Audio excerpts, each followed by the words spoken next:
Ryan, gaano kalapit sa baybayin natin yung barko ng China na sumalubong sa mga participants sa MCA?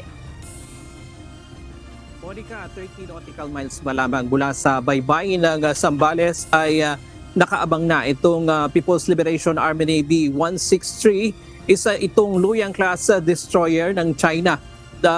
Nagmamasid lamang ito sa mga barko na kalahok sa ikasampung Multilateral Maritime Cooperative Activity.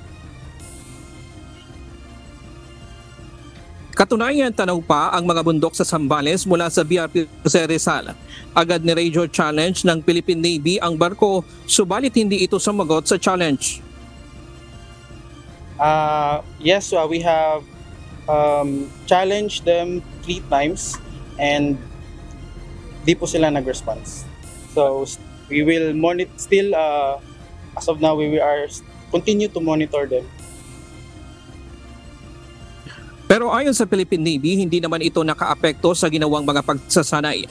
Simula nito, hindi na lumubay ang warship ng China habang papalayo ang grupo papunta sa dulo ng exercise box sa West Philippine Sea malapit sa Bajo de Masinloc. Pagkatapos ng Maritime Cooperative Exercise na bahagi ng katatapos na Exercise Alon 2025 noong isang linggo, agad isinagawa ang Multilateral Maritime Cooperative Activity ng Philippine Navy kasama ang naval contingent ng Australia at Canada. Ito na ang ikasampung MMCA ng Pilipinas kasama ang iba't ibang kaalyadong bansa simula noong 2024. Mas nagustuhan ng ating higher headquarters na mas magkaroon pa ng habang nandito pa po nag-i-stay ang ating mga Navy counterparts.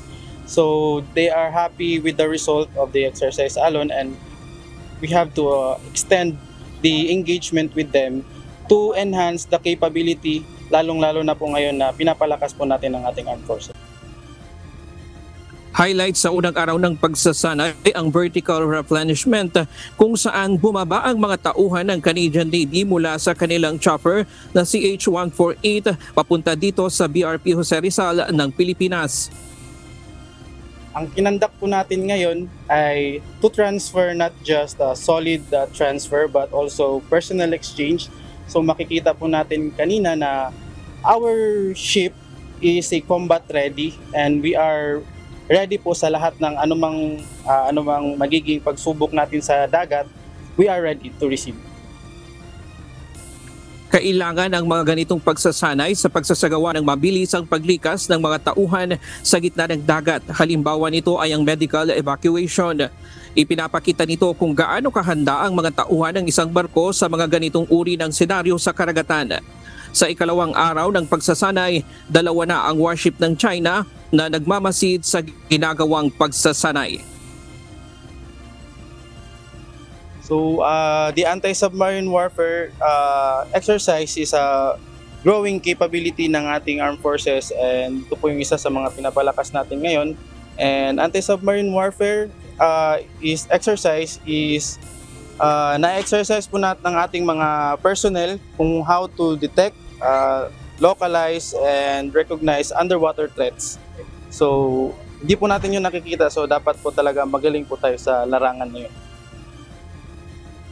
Habang papalapit kami sa exercise box kung saan mas malapit ito sa isdang Bajo de Masinloc, ay patuloy naman na bumubuntot yung 2 People's Liberation Army Navy doon sa 2 barko ng Australia at Canada na kasama sa pagsasanay.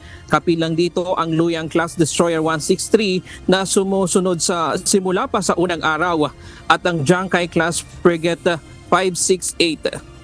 Na-monitor naman sa layong 8 to 10 nautical miles ang BRP Teresa Magbanwa ng PCG na nagpapatrolya sa lugar kung saan may isa pang barko ng China na nakabantay.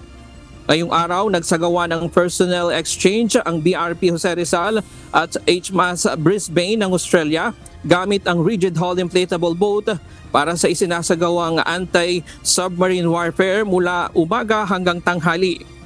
Mahalaga ang pagsasanay na ito lalo na't hindi nakikita ang kalaban sa ilalim ng dagat. Samantala, ang P-8 Poseidon ng Australia ay patuloy na nagsasagawa ng intelligence surveillance at reconnaissance sa bahagi ng pagsasanay. At kanina, Monica, na ay nagsagawa rin o kahapon ay nagsagawa ng photo exercise at yung pinakahuli, yung passing exercise, at pagkatapos nito ay nagiwahiwalay na yung barko. At sa ngayon ay pabalik na itong barko sa kanyang estasyon.